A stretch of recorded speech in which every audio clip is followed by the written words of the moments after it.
આગામી 26 અને 27 તારીખે પીએમ મોદી ગુજરાત આવનાર છે। પીએમ મોદીના પ્રવાસની સુરક્ષા વ્યવસ્થા અંગે એસપીએ જાણકારી આપી।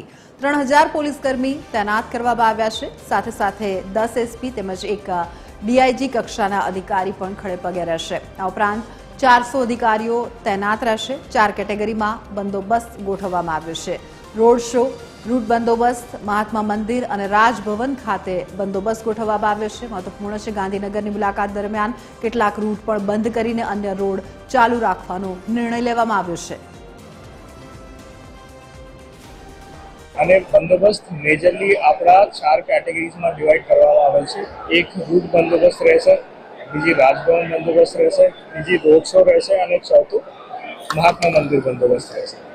અને આખું બંदोबस्त in charge ADG rank officer DGP office तरफ से फॉरवर्ड किया गया है। Range IG madam in charge madam Vidhi Chaudhary madam उनके साथ मदद में है। फिर उनकी मदद में मैं रहूँगा। हमारे साथ 9 अलग अलग एसपी रैंक ऑफिसर बंदोबस्त में तैनात रहेंगे और लगभग 3000 पुलिस वाले दिन रात की शिफ्ट में रोड पे और महात्मा मंदिर पे बंदोबस्त किया है।